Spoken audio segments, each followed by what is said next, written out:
Hey everyone! This is actually my first video, so I'll keep it real with you. For a while now, I've been collecting stories. Real stories. Not made up, not exaggerated, but things that actually happened to real people. And before we start, I need to say this clearly. All the stories on this channel are based on true events. But for safety and privacy reasons, names and some small details have been changed. Everything else is exactly as it happened. I don't want this to feel like just another video. I want you to feel like you're inside the story, like you're living it. So if you enjoy this kind of content, make sure you like the video and subscribe, because this is just the beginning. Today's story is about hacking, but not the kind you see in movies. This one is real. Let's begin. The story. This story is about a young man named Daniel. Daniel was 23 years old. He had just graduated with a diploma, and on the outside, his life looked normal. He got a job at a company responsible for security services for government facilities. But behind that, Daniel had a serious problem: debt. He owed money to the bank, and every month he had to pay a fixed amount. If he didn't, he could end up in prison. Most of this debt came after his marriage, and over time it became harder to manage. So he kept going, working, surviving, paying what he could. His job wasn't anything advanced. He fixed printers, checked computers, installed drivers, solved small technical issues. Why isn't this working? Fix this. The printer stopped again. That was his daily life. Not high-level IT, just basic support. Still, it was enough to keep him going. At work, attendance was tracked using a username and password system. Each employee had their own login. And that was where everything started. One day, Daniel was late. Traffic. Just 15 minutes. But even that meant losing money from his salary, so he made a decision. He called his friend, Michael. "Listen, I'm stuck in traffic. I'll give you my username and password. Just log in for me." Michael agreed. He wrote down the login details, went to Daniel's computer, and logged in. Just like that. The system believed Daniel was already at work. When Daniel arrived, everything looked fine. He thanked Michael and moved on. But in companies like this, you're never supposed to share your login, because anything done using your account is your responsibility. Days passed, then weeks. Daniel started improving himself, studying more, working harder. People noticed. Then one day, a countdown appeared on every screen: 10, 9, 8. A new supervisor was about to be announced. 3, 2, 1. Daniel. He got promoted. Higher salary, more authority.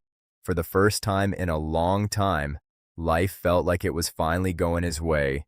As a supervisor, Daniel now had full system access. Nothing important could be done without him. He became a key figure in the company. Then one day, while sitting at home with his wife, his phone buzzed. "Logan detected on your system." Daniel froze. He immediately called Michael. "Is someone at my computer?" Michael checked using his phone camera. "No one. It's empty." Daniel tried to calm himself. "Maybe it's a glitch." And he ignored it. Months passed. Then one day, he was called to the head of IT. The man looked at him and asked, "Do you need money?" Daniel was confused. "No, I'm fine." Then the truth came out. A virus was planted in the company from your computer.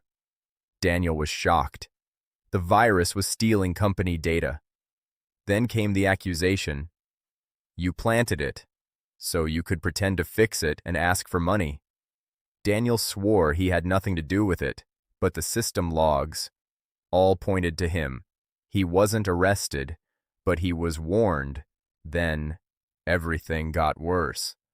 One morning, as Daniel arrived at work, 3 officers stopped him. "Daniel, you're under arrest." They blindfolded him, drove him for hours, took him somewhere unknown. They interrogated him. Sensitive data had been stolen, and he was the main suspect. Daniel explained everything, the login alert, Michael checking the office. But there was one problem. His office had no cameras, no proof, no evidence. They told him, "You won't go to prison, but you're fired." And just like that, his life collapsed. No job, debt, reputation destroyed, but his wife stood by him. "I'll work," she said. "We'll get through this." Time passed. Then one day, he got a call. A competing company wanted him. He went for the interview, passed every test easily. They hired him, with double the salary. It felt too good, too perfect.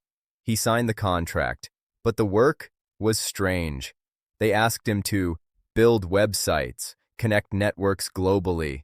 Then came a new contract, lower salary, but huge rewards per task. Then came his first mission, travel to another city, infiltrate a company, steal employee data.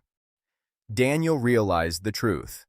This was illegal, dangerous, but he had already signed.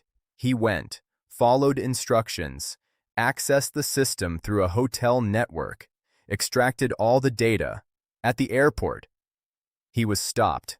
He thought it was over, but it was random inspection. They found nothing. He returned, completed the mission, and they paid him a huge amount. But inside him, fear started growing. One day, he searched the company system, and what he found shocked him.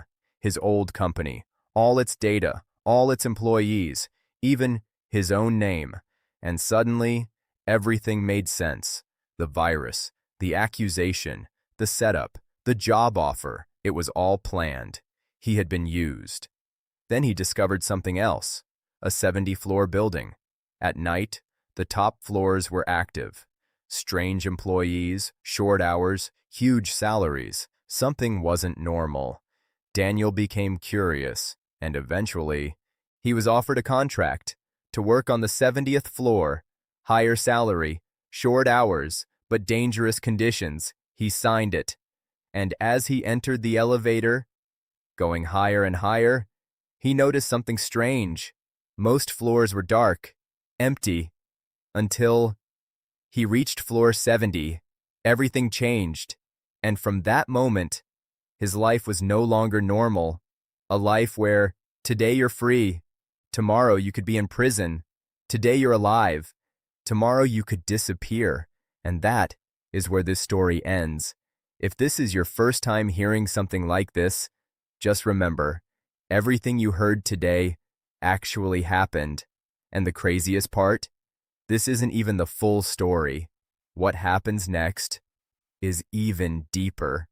I'm still new to this, so if you enjoyed the video, just support it with a like or a subscribe. It really helps. And if you want part 2, just let me know. I'll see you in the next video.